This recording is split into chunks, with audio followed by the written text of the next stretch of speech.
Making SWC would, I don't know. I don't even know if I could put that in words, you know? Just getting that to that stage is... Making SWC is like the dream for every Smite player. Seeing Sanguine qualify gives us confidence. A lot of money, you know. Winning feels really good. I've never seen a team put in as much work as we are right now, so I'm really confident in how we're playing. For me and Jeff have been on a team that's wanted to win this bad since COG Prime. This year is my year.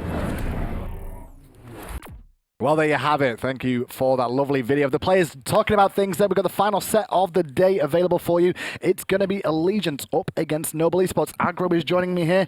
Agro, you casted the Noble set earlier on, and Noble going into this game, what needs to change? They are going up against Barracuda, so that's a great start for them. Obviously, Barra was kind of the catalyst that made it all fall apart for Noble last game, but they still gave the opportunity to Barra to carry that game. It was poor target selection from ultimate usage. We didn't see the Nemald on him all the time. Poor communication between where Aduro was using that ultimate, and again, picking the wrong fights. You've got to pick the right fights whenever you're ahead. We've seen Randozzo's, now Noble, do it a lot during the regular season. Getting ahead in the early game, looking great, and then all of a sudden they get to late game and it all kind of falls apart. Well, there you see Mirage on the screen here. And Drelo, add to what Agro was saying there. Tell me a little bit about what we need to see differently this time round. Well, as Agro sort of mentioned, Mirage definitely needed to put the Nemo onto the Rama instead of the Hunbats who's jumping away and getting away with Wingblade every team fight. But I'm looking to see Mirage play a little bit the same thing. His favorite gods are Nemesis, Thor, like mid-game sort of like team fight junglers. Yeah. And on top of that, with those sort of teamfight junglers, that's what he's looking to utilize really with Aduro, I guess, as well in that mid lane with those Kukulkans potentially. Right, or maybe a Ryzen or an Isis from Aduro, who knows? He might be willing to switch it up.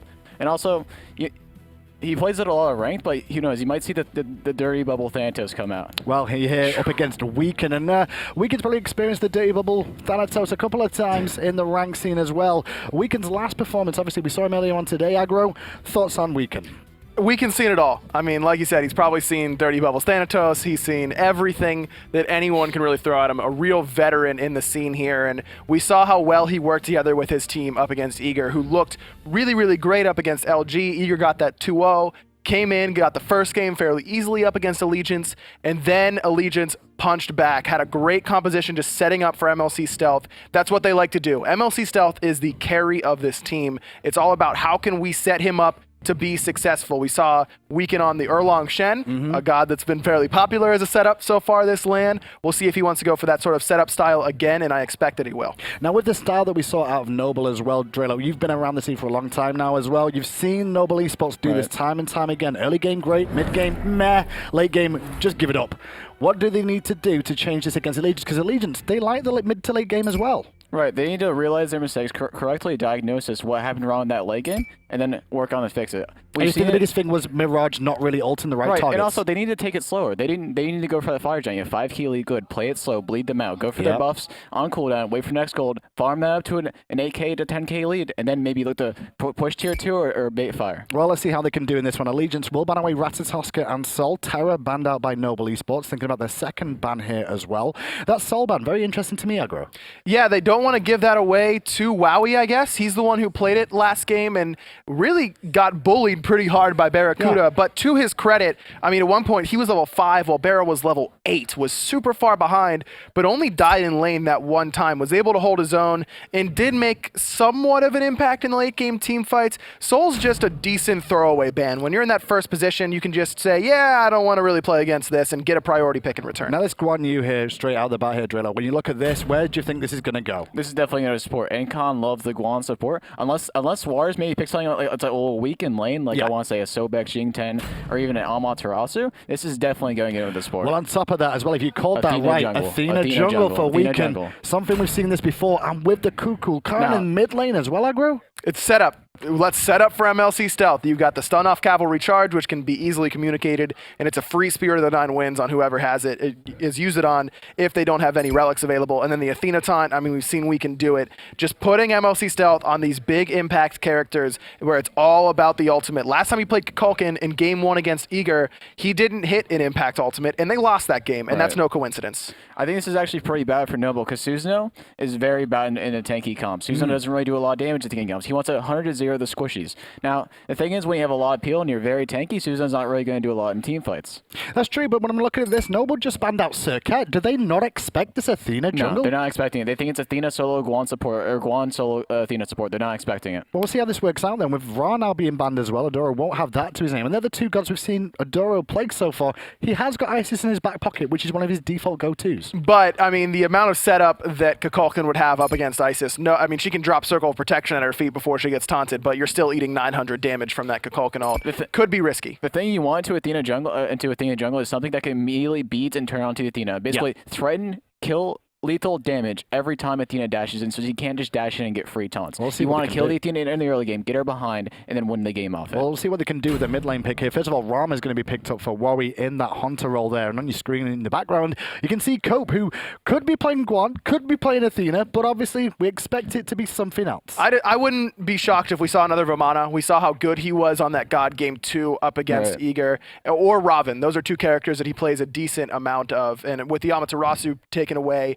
and the Erlong Shen banned, those are like, it's basically just Vamana and Raven that are left for Cope to play. Right, his go-to picks. Honestly, I'm expecting a little bit of the same here, and I'm not sure what Adero's going to look to. Poseidon could be possibly a good pick, but Poseidon's usually good if you have something that combo with like the Nemesis, take away the protections and shred the Athena. If she builds like tanky or gets beads, it's going to be hard to the Berserker of Poseidon. So I'm not sure what they're going to look for here. The Medusa coming out from Allegiance here. Venenu will take that one to go alongside the Athena. We saw Noble do that earlier on. Final pick over to Noble eSports here. Aggro, where are we feeling? Are we feeling the Poseidon? I'm always down for some Krakens, man. Even if I don't hit him, hopefully Aduro would be able to. Isis, again, probably not what I'd be looking at. You could go with Agni, try and stay far enough away. Great call. Wow, Great call by it's Drelo almost like with you are a coach of the scene with this call. That's Jeez, it's almost like I played these games, you know? Yeah, I've watched people play these games right there. I'm just a coach. That's pretty crazy. I mean, we're just casters, but we don't know either. But the Poseidon does get locked in for Noble eSports here. On paper, Drelo, coming to you first. Who do you think has this game? Take away the players in this game, take away the pressure, just the picks. If it gets to mid game, if Allegiance doesn't snowball off the early pressure of Athena, I think Noble has a chance. Because in teamfights, Alma's going to basically isolate the Kukulkan and solo him every time or force beats Aegis every time. However, like I said before, Susano is very rough in the tanky comps. I think it's pretty even right here. Okay, Aggro, what about you? I just like Allegiance. A lot of setup for MLC Stealth. That's what they do best. This game comes down to how well does Stealth press for. Well, let's find out what the casters have to say. It's going to be F-Dot and Anatoly closing us out today on day one. We're here at the TriCast this time around. Myself, Anatoly, and my hair. We're going to get this one done. Allegiance versus Noble here. Again, comfort picks all across the board, especially for Allegiance. We're going to see the Athena jungle, most likely, right? We're going to see a ton of stuff, and I got to really shout out my man Aggro over there. I think he hit the nail on the head. Ton of setup for MLC Stealth, and that's exactly what they're looking for. This is what you want to do. Coming into the last set of the day, you got a nice little split against Igor. Now you're going to be against Noble, who had just lost in their last set, so they're riding off of a bad momentum streak. And like we mentioned before, the comfort picks all across the board for Allegiance, with the exception of this Medusa for Venenu, but it synergizes very well with the Athena. I like the combinations that they have, especially with the Kukulkan. And when it comes down to it, Tolia, like, if I'm very real, and, you know, you can touch on this, you're a Smite player, solo laner, which makes this even more... Medusa's not that hard of a god to sort of snap into. Sure, absolutely. It's just one of those gods where you're relying on your mechanical skills, and every player right now in this land has enough mechanical skill to run anything at any given moment. The question is, how well can you synergize with the rest of your picks? You have to be waiting very patiently for that Athena taunt to maybe force out the purification, and then you go for the round 2, because you want to optimize all your abilities as effective as possible. So if you can guarantee that Medusa ult hit, that's going to just win Allegiance a team fight straight out.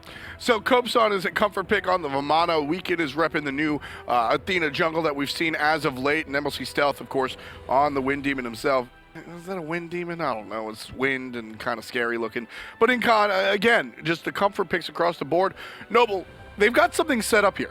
I see some shenanigans is what I see set up right off the bat. We see 2 Rafts on the side of Allegiance, 1 on the side of Wubbn to start things off. So I'm expecting a lot of early Gold Furies by both of these teams. If anyone's out of position, that's going to be an immediate Gold Fury call. So Mr. Poseidon, it's been a long time since we've really seen him selected. It's been a long time since we really saw this god actually make an impact. And Aduro, He's going to bring him into the mid lane. Realistically, what is Noble's plan here for the Kraken man? It's all about the setup that they can really have. Mirage is going to have to find the pulls into the knockup, which can guarantee the nice little ultimate from Aduro. Aduro walking into that tornado. Now Stealth can easily find the Squall, which he does. He should be able to land on least one more in hand and then control both of these mid harpies. Yeah, it's very, very good play, or just fortunate situation for Allegiance, because Aduro thought he was out of the tornado and just got his right heel clipped, unfortunately. Rough stuff for the mid laner there. And, you know, it's actually interesting. Fafnir is a fantastic selection, but Poseidon kind of counters him very, very hard. After he makes that transition, you could just drop the Kraken. I'm very curious to see why Noble picked it themselves. But it's going to be up to MLC Stealth to really wait for the Fafnir ulti to come back alive before, or come back into the regular form before popping. And that could be a nice little target to force out Wubbn out of these team fights. They'll have less coerces to worry about, especially being paired with Ram being played on Wowy. Yeah, it's just one of those small optimizations, you know, knowing that a character does well against another character. But we'll see how this one works out. Weekend gets grabbed, but not underneath the tower, so he's able to walk away without taking too much damage. Nice double taunt, but MLC Stealth doesn't really have much off cooldown, so he's just going to be able to throw out the Squall. Aduro just wanted to wait for the Whirlpool. He didn't want to use it off of the pull from Mirage, because then you can't really clear the wave, and if you poke out an Athena level 4, it doesn't really matter too much. She's about to get her ultimate. Whalrus, though, trading a little bit with Cope. This is a matchup that I'm really excited for, because Whalrus is not a rookie, but a newfound powerhouse in the solo lane. His status and his ability to be so strong is relatively new. And Cope is just relatively new in general. So I want to see how strong Whalrus really is against somebody that should be his junior. I would say Whalrus is definitely the MVP of this team. We saw what he was able to do in the last set, playing that Osiris. Osiris wasn't picked or banned in this set, but leaning more towards the Amaterasu means that he doesn't really care about controlling the laning phase as much as we saw at the last game. He would rather worry about the team fights, and there's no other better god coming out of the solo lane than Amaterasu transitioning into those team fights. Well, I think Whalrus also noticed that he's kind of has to be the man on his team. Here's the first gate coming out of Athena. Dash forward is Incon. Slam down from Weekend. Taunt is good. And the jungle Athena puts one on the board. That's first blood for ALG. Weekend just abusing the Athena pick. There was no jump away from this Fafnir, so that's going to be easy, clean first blood from Allegiance yet again. They could easily exploit these side lanes. And that's one of the most powerful things, I think, about the Athena jungle. A lot of people ask me why I get so excited. Here's the Gold Fury going to come, but Kraken Man walks up and chases everybody away. That's one of the powerful things about Poseidon. But one of the things about the Athena jungle gangs is that there's no telegraph. You can't make the call jungle pass through mid lane. You can't see him on a ward. You just see the giant circle and go, oh, we're pushed up too far. Yeah, you're pushed up too far. You didn't have your jump. And I'm really surprised that Allegiance, they didn't go for the Gold Fury. They had both of their Hogs available. They had Stealth's ultimate, but it's going to be Cope trying to steal the speed buff away. Yeah, I still, even with two Wraths, I got to point out the Poseidon, okay? The two Wraths come down. Poseidon drops the ultimate. Somebody rolls the dice, but here's the deal. Wrath isn't hurting Noble. That Kraken's going to hit everybody on Allegiance in addition to the Gold Fury. You make a couple of rotations. Mirage is on Susano. He can get around the map like nobody's business. What quickly looks like an easy peasy, we have two Rats onto the Gold Fury, turns into Noble winning a team fight. I think that's a scary situation. Well, you think about it mathematically. Two Rats is the equivalent of 2,500 damage, whereas the Poseidon Kraken at this level is probably about 400 damage or so at the center, maybe 500. And that basically forces Allegiance to win. As long as they can do the countdown, 3, 2, 1, hog, boom, you kill it. But at the same time, they don't want to take any chances too much this early in the game. They're still very confident that they can still transition out of the early game, despite only having one kill so far. Yeah, for me, it's about the gold, right? The Gold Fury is going to be worth a couple of hundred gold, and the kills that Noble could potentially get off of the Kraken, it's going to about even out. So I think that was the concern. Big move here for ALG. A lot of map presence coming out of Allegiance. All they have is a single first blood, but somehow they're over 1,000 gold in the lead. What we saw there, just a little bit of fire elementals. The map presence is why ALG is certainly making this happen. Every single lane is being able to outpush their opposition, which is not too surprising. You have the Kukulkan against the Poseidon, and we saw Aduro getting poked out so that he concedes all lane pressure early. And then we see Vamana against the Amaterasu, who struggles a little bit early on as well. So as a result of every single lane getting outpushed, you're able to rotate. Weekend and Incon just doing a good job rotating to those elementals. Wowy putting a lot of damage out of Venenu right there. The Medusa is struggling just a little bit. No lifesteal, honestly, on her. I'll go with the Transcendence build, as is to be expected, and quite honestly. Medusa, seeing her a decent amount today, surprisingly. A heavy ability-based hunter, so certainly the Transcendence is going to work out pretty well. Especially being paired up with Weekend playing the Athena, you're going to be guaranteed hitting at least maybe the support with your ultimate. You're going to be hitting a lot of those acid sprays as well. So I like the idea. And that allows you to also spam your abilities whenever you want to. And you're never going to not have enough mana to dash away if you get in trouble. Noble going to start the Gold Fury real quick and very quickly walk away as well. Incon shows up, and just like Kraken Man was scary, Wrath Man is also scary. So I think we're going to see a lot of that. Just the pull of the objective, and there's so much objective there's so much objective confirmation here, excuse me, that in all honesty, because of how much objective confirmation there is on both of these squads, you would expect there to be a lot of early game objectives, but because both teams have them, I don't think we're going to see a Gold Fury until mid-game at least. You have to be so careful from both sides. We even saw Whalrus make the rotation towards that Gold Fury, trying to kind of tease and bait the idea, but Allegiance were recognizing this. They're not going to leave it too exposed. Boarding situation around the Gold Fury, favoring both teams right now, top and bottom side being warded by Allegiance, but left and right side being controlled by Noble. ALG going to go ahead and pull the big Harpy. Wubbn shows his face. Weekend's going to taunt him into a lot of damage. MLC Stealth brings the support down to half HP with just one tornado. A little bit of help across the way, of course, from the shield wall, but that be that.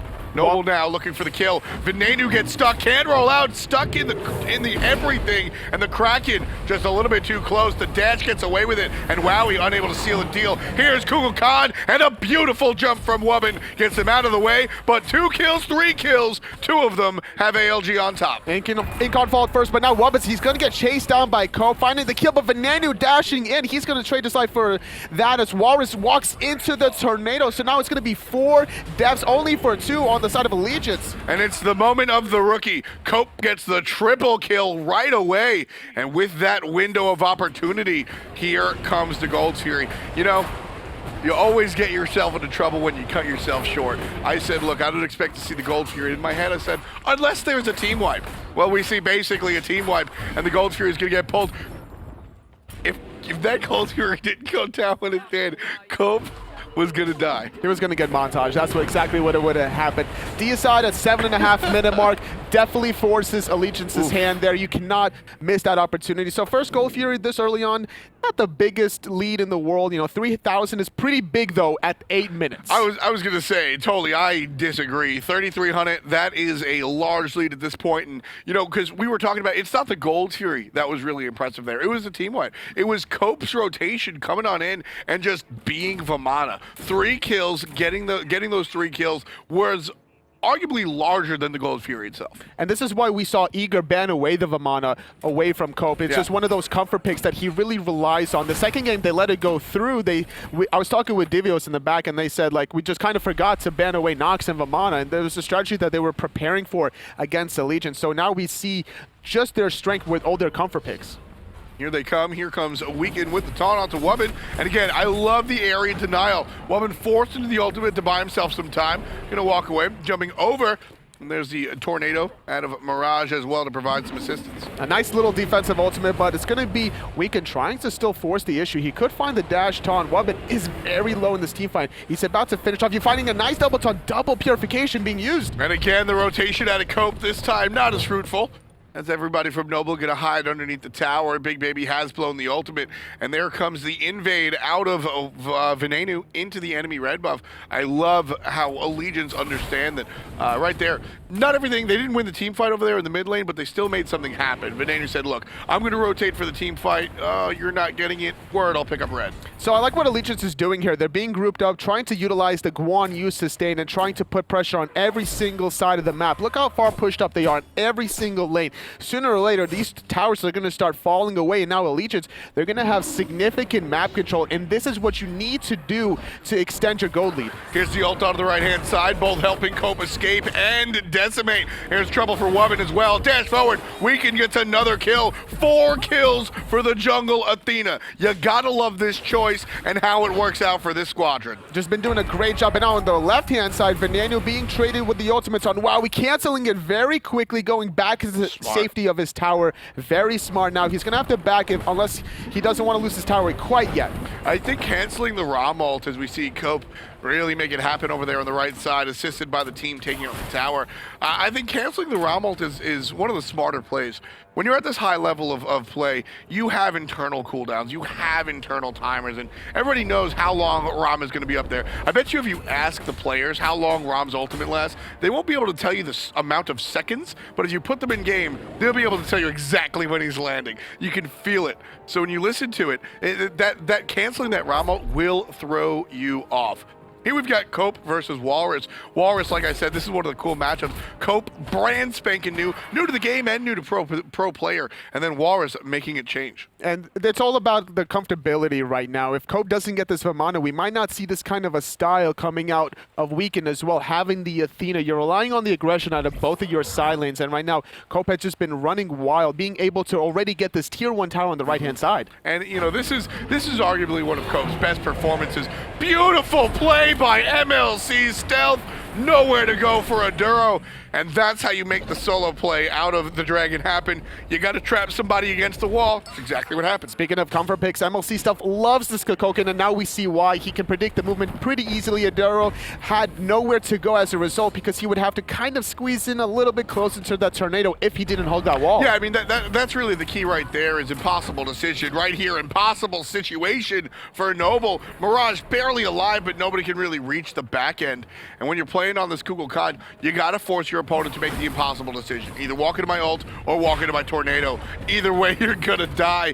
Big siege here. 12 minutes on the clock, and Allegiance are just pushing down this tier 2 tower. Let's ride along with the blue team as they take down everything else. Venenu gonna dash away. Not quite ready for that one just yet. In fact, Allegiance was just quiet the whole way. They knew they didn't have to speak anything because at this point, Noble not really putting much of a fight. Allegiance just doesn't have to communicate. It's just so aggressive. Like you mentioned, the 12-minute mark, they're just making all these aggressive plays. They invaded the speed buff. They went past it. They're going to find probably a kill onto Whalrus. Great body block. The tornado should be able to lock this down. Incon's going to dive for the kill. Finding a nice double stun. Cope's going to be able to chase it as well. His ultimate's available if he wants to commit, but with Goldfear being up, Allegiance is going to peel it back. They want to get all these objectives. More often than not, Anatoly, when we see this type of aggression, we almost give a word of warning, right? Don't be reckless, be aggressive, don't be reckless. And more often than not, again, this style of aggression gets you into trouble. But there's also the flip side of that. As much as you can't let the lead play you, you gotta play the lead. Allegiance is up 7,000 gold. Now they're up 9,000 gold, 8.5. When you're up that amount of gold at 12K, yes, push into the tier 2. Yes, dive the back Harpies, because there's nothing Noble can do. The advantage that Allegiance has right now with Incon playing the Guan for the sustain, you have crazy amount of space control with Stealth playing the Kukulkan. It just helps out Allegiance that much more, especially with this goalie. They have the items that they really need to start snowballing. And there's just, now Noble, they had a decent late game composition between Fafnir, Rama, and Amaterasu, but the way Allegiance have been playing it in the early game with this double hog, secure with Stealth's ultimate, it just doesn't seem Noble can really come back into this one. They're going to have to start warding around and isolating members, but then here comes Weekend's ultimate. Exactly, and that's really the point I was driving home, is that for every moment that Allegiance doesn't dive your back Harpies, you're giving Noble a chance to come back, right? Every little thing. Allegiance does have the luxury of hitting the gas right now, and that's what they're doing. Sometimes, like, speed limits exist for a reason, and you don't dive tier 2s for a reason, but when you got the Ferrari on the Autobahn, you pedal to the metal, and you just let it go. They have the level advantage, they have the gold, now they're having all the towers, taking away the first one, the left-hand side, not going to connect the taunt, even getting forced to purification, but level 14 Athena really tanky as well, going for the Mergardian Mail, having the Winged Blade. And there's the ultimate out of Whalrus, seemingly wasted. Incon not going to do any such thing. Starts to think about it, but turns around.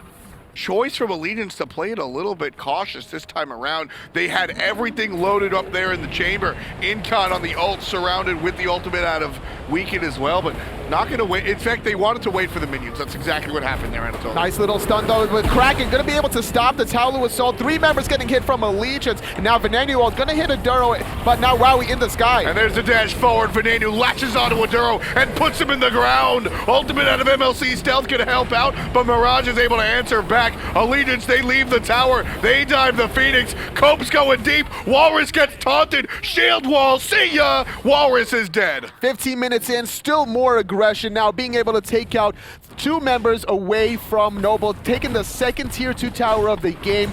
Allegiance extending the goalie past the 10,000 gold mark. You know, right there, I got really excited to make this crazy hype call, and I have to remind myself, it's 15 minutes in the game, but Allegiance, they're diving Phoenixes. They're making these plays. I mean, that single kill actually is that momentumous in this moment, because with that kill, Allegiance stretches past that mark. They're able to pick up the tier 2 tower over there on the left-hand side. There's no tower in the mid lane. There's 1 tower remaining, and everybody's pushing towards it. 3 players grouped up by Allegiance. Totally, 16 minutes just passed, and Noble might lose their last tower very soon. They're almost at 1,000 gold per minute played right now. Oof. I think this might be a new Smite record. Allegiance is playing lights out right now, and the next objective that they're definitely going to go for is going to be the Fire Giant. Despite it being 16 minutes, they can really force the issue. The levels are in their advantage, the gold, the itemizations, and the way they've just been playing, it's just any sort of damage that Noble have done. We even saw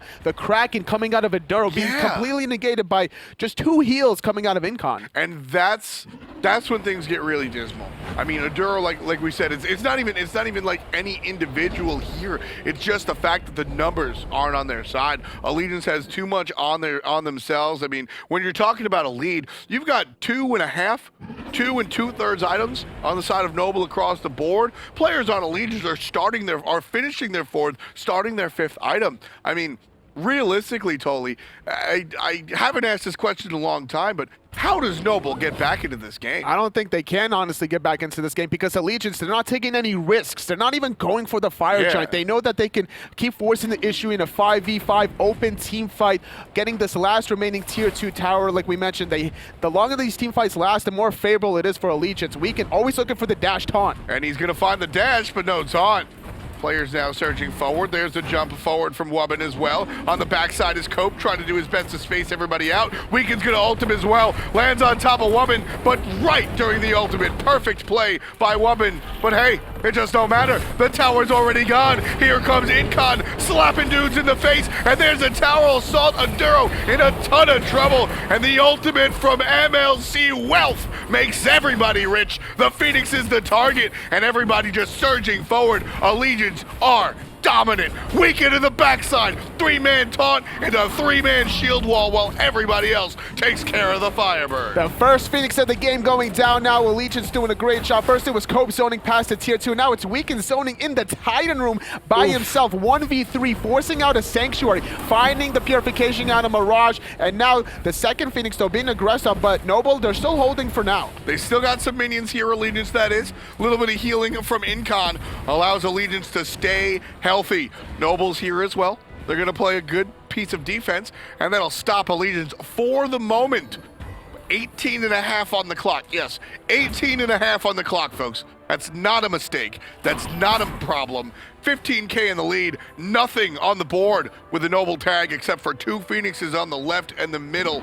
And Allegiance going to start at the gold tier and push themselves even further up north. Just absolute destruction coming out of Allegiance. They've been all over the place, and now it's going to be a last-ditch effort by Noble trying to sneak that Fire Giant, but all it takes is 1 player to stop it. Weekend just showing his presence, and the rest of Noble having to retreat. And there's the Hunter on Hunter. Venenu dashes forward. Weekend thought there might have been a latch, but instead the ultimate comes on down. That'll be a speed buff stolen. I'm sure everybody on Allegiance feels good about that one. Weekend a little bit speedy there, and Cope gonna steal out the blue buff by himself. And the Fire Giant be aggressed on Noble. I mean, they won't even defend the blue buff. There's no relics. There's nothing available. It's going to be Wubbn that's not going to be available once he gets eliminated with a nice double stun coming out of Venenu. And now Cope going to try to chase out Wowy. The roll coming out, the ultimate not being effective now, and the rest of Noble being split between middle and right. And now it's going to be Allegiance going for this mid Phoenix. Weaken the jungle Athena, soloing a player on the right-hand side. Oh, I see he's got some help from MLC Stealth, but everybody else on Allegiance over there in the middle lane. Right side Phoenix is toasted. Mid side Phoenix is toasted. And the next one in the oven is going to be on the left side. So demoralized is Noble right now. We know that they're behind, but they actually tried to go for a surrender vote. Normally, you would use this time to start talking about the next game, start talking about picks and bans that for the first game, and think about how you would transition differently. Totally. It's 2017 in this game. I think for 1917, Noble has had the opportunity to think about next game. From minute one, Allegiance had this game in their hands, and nothing has really faltered. Nothing has really stopped. It's going to be Allegiance still grouping up in the mid after getting the last remaining Phoenix. They still don't have all 6 item slots, so that Titan is still going to hurt them quite heavily. For sure. If they get that Fire Giant buff, it's going to help them with their siege damage. Having that buff definitely helps out eliminating that option. But Allegiance, they're still going to be very patient. They only have 1 point right now, finding a split against Eager. If they can close out this first game convincingly, that's the momentum they need to get the second win and then getting that 3 points. Gold Fury here. Clean and clear. Allegiance able to pick that one up. Again, 21 on the clock. Allegiance leading by bad luck 13 as far as the kills are concerned. And almost an even 20K in the lead for the guys on ALG. What a strong game coming out from everybody on the team. Normally, here's where I kind of isolated individual, and I like to prop them up. You got 4-0-8, 6-0-6, 2-0-9, 0-11 on the support, and 4-2-7 on the Hunter Medusa. Everything is just flawless for Allegiance at this point. Look at this little trap that Venenu and stuff are trying to set up while they're waiting for the rest of their teammates to regroup with the Fire Giant. That would have been surely anyone that walked through that little corridor would just be eliminated. And now looking at the builds though real quickly, Venenu's doing an interesting style. We saw him in his last game against Eager playing the Neath. He did the same itemization, going for the Brawlers, the Crusher into the Titan's bait, because Weaken playing whatever the hell he was playing, he had the Sunder. Right, and that exactly. synergized very well with the penetration, but now this time around, he just feels that he wants to eliminate all these tanks. I mean, it's just raw power and pen. 40-20, 40-20 on both the Beat Stick and the Crusher for power and penetration, respectively. And that's really what these players are looking for. I like the build. Transcendence is pure power across the board on the rest of the items, and Allegiance, pure power as far as their team is concerned. Weaken dashes in, surges forward, drops the shield wall. Here comes the Kraken for defense, doesn't do much of anything, but the Titan still very healthy, 6K plus, but now the guys on Allegiance going to focus it a little bit more so than looking for the kills, and there's the damage. Wow, we're trying to find the snipes, not going to find a Venenu, being zoned out by Wubbn, but it doesn't matter. Allegiance finds the Titan, they find the first game, and they find an additional point. And they find themselves quickly in the lead. What a dominant performance. I'm gonna borrow a word from a friend. Pure destruction right across the board. Honestly, man, I don't think we've seen that dominant of a game here at LAN just yet. Allegiance are here to play. Weaken is here to play. He wants to be able to win this land. He wants to get into the Super Regionals. He's here to lead Allegiance to the promised land. Absolutely. I mean, Weaken looking strong. Just not a care in the world.